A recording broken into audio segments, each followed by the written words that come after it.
مکے سے تھوڑی سی جو خانہ کعبہ ہے اس سے 2-4 قدم کے فاصلے پہ چوراہے میں منڈی لگتی ہے جانوروں کی. ایک بدو آیا گاؤں سے 2-3 اونٹ لایا, اس نے آ کے اونٹ بیچ دیے ایک بندے کو.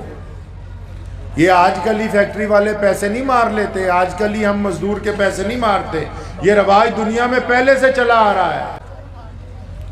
اب ایک دیہاتی ہے, اس کے پیسے مار لیے کسی نے, پیسے نہیں دیتا. تو جب کوئی پیسے نہیں دے رہا تو وہ بڑا پریشان ہے, گھر بھی نہیں جا سکتا. تو اس نے کیا کیا, پھر مکے میں پتہ کرنے لگا بھی ایسا کون سا بندہ ہے جو میرے پیسے دلوا دے, ایسا کون سا بندہ ہے. تو کسی نے کہا کہ مکے کی بڑی مسجد میں وہ, کیونکہ بیت اللہ اللہ کا گھر ہے, اس وقت تک وہاں نماز نہیں ہوتی, پوری دنیا کے لوگ طواف کرنے آتے ہیں شروع سے. تو کسی نے ان کو کہا کہ وہاں مکے کے سردار بیٹھتے ہیں جا کے. کون سردار؟ ابو جہل, عتبہ, ولید, امیہ, عبداللہ بن جدان, ابو لہب, سارے چودھری وہیں بیٹھتے ہیں جی روزانہ جا کے. آپ ان کے پاس جاؤ.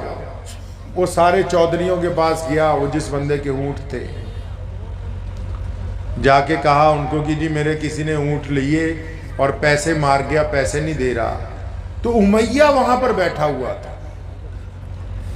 تو امیہ نے اس سے پوچھا بھئی کس نے تمہارے پیسے مار لیے؟ تو اس نے کہا جی یہاں ایک بڑا رئیس آدمی رہتا. کہتا کون سا رئیس ہے, ہم سے بھی بڑا؟ تو اس نے کہا جی ابو جہل نے مار لیے. جب ابو جہل کا نام سنا نا, امیہ کی بھی ماں مر گئی ساتھ ہی میں. وہ تو سب سے بڑا بدماش ہے,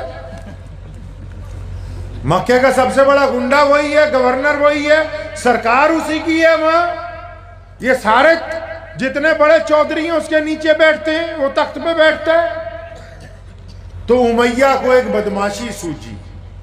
اس نے اس غریب آدمی کو کہا, کہتا بیت اللہ کی دیوار سے لگے ہوئے اس بندے کو دیکھتے ہو جو بیٹھا ہوا ہے؟ اس نے ادھر دیکھا. کہتا ہاں ایک سونی صورت والا نظر آ رہا ہے. تو امیہ ہنسنے لگا, کہنے لگا بس اسی کے پاس چلا جا, تیرے پیسے دلوا دے گا.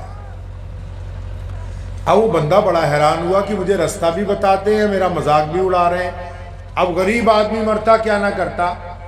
وہ نبی علیہ السلام کے پاس پہنچا تو امیہ نے ایک جاسوس تیار کیا. کہنے لگا کیونکہ ابو جہل کی محمد رسول اللہ سے پوری دشمنی ہے, نعوذ باللہ ابو جہل روز سوچتا ہے کہ میں ان کو قتل کروں گا کسی موقع پہ, تو آج دیکھو موقع مل گیا, اس بندے کے پیسے پھنسے ہوئے ہیں. اب یہ جا رہا ہے اللہ کے نبی صلی اللہ علیہ وسلم کے پاس, اب دیکھتے ہیں کیا ہوتا ہے. اس کا ارادہ نعوذ باللہ بے عزتی کا ہے. ایک بندہ پیچھے لگا دیا, ابھی دیکھ کے بتانا کیا ہوتا ہے.